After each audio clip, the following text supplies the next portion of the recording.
After a hot, dry winter and now a hot, dry summer, no real break in between, Colorado weather this year is really creating a tough environment for people who have allergies. The Asthma and Allergy Foundation recently ranked Colorado Springs and Denver among the top 30 most challenging places to live if you have a pollen allergy. Lucky you! Joining me today to talk more about this is Dr. William Anderson, an allergist-immunologist with Children's Hospital Colorado. Thanks for being here. Thanks for having me. We talk a lot about adult allergies, but let's talk about kiddo allergies too, because this can be brutal on a normal season, and this has not been a normal weather season, right? Like, Correct. How does this summer even tee up compared to so many before? You hear every year that this is the worst allergy season than the last, and they're right. Yeah. With weather change, with there being warmer temperatures, having a shorter winter leads to us having longer pollinating seasons and the plants growing more and producing more pollen. Lucky us. Right? Yes. Lucky us. It's just been, have you had patients coming in just like miserable this year?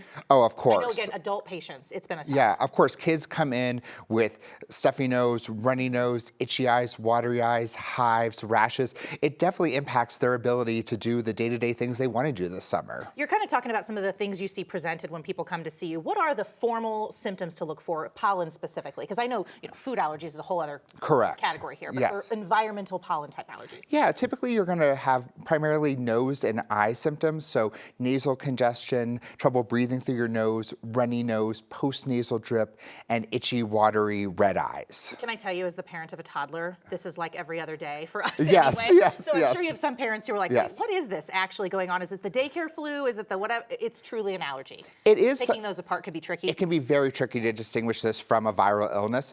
Yeah. But we think about if this is going on for several weeks at a time versus maybe just 2 or 3 days, that would be more likely consistent with a viral illness. Okay, that's good to know. What are some of the ways you can help these kids? Yeah, certainly. So first and foremost is trying to avoid pollen, with the idea being that we want to keep things that are outside.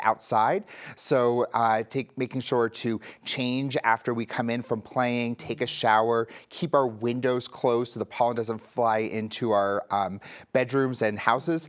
But if we have to use medicines, we also use those as well. And Colorado is known for being so dry. I don't know how that makes a difference. I come from a part of the country that's very humid, and we have a whole other set of allergy problems. Yes. What is it about the dryness here? So the dryness here will allow the pollen granules to very easily circulate through the air. We don't have the moisture that helps to settle them down on the soil or on the grass, as you may see. So even though you may be doing a great job of keeping your lawn nice and manicured, that grass pollen is flying all over the place. Again, lucky us, lucky us. We talk a lot about like behavioral changes, and then we talk about some of the basic medicines. But I know, again, I always think about comparing adults to children. Yeah. I have adult friends who are taking like shots, allergy type shots. Yes. Can you do that with a child? When do you escalate to that? Yeah, so typically we start out with therapies like nasal steroid sprays or oral antihistamines or eye drops, but if those are not helping, then we can start thinking about allergy shots for kids, usually starting about 5 to 6 years of age, but recognizing that is a big burden for children to get routine shots at that age, so it is a cost versus benefit for how much it's worth it for the family to improve their allergies versus having to go through those shots for the kids. Yeah, that makes sense. And two, children they're just new. They're new humans. So Yeah. a lot of things their bodies are just figuring out versus adults might have lived with an allergy for 30 years. Yes. And it's just like, I'm over it. I want the shots. I'm done. Right. So, okay. Well, thank you, Dr. Anderson, for coming in today. Hopefully we can help some folks, feel a little better. That's our help them with goal. their kids. We want them to be able to do all the things that kids do and not keep them locked up inside this summer. I know. Yeah. Okay. Thank you. And Thank hopefully you you. can avoid a terrible pollen season Yes. too.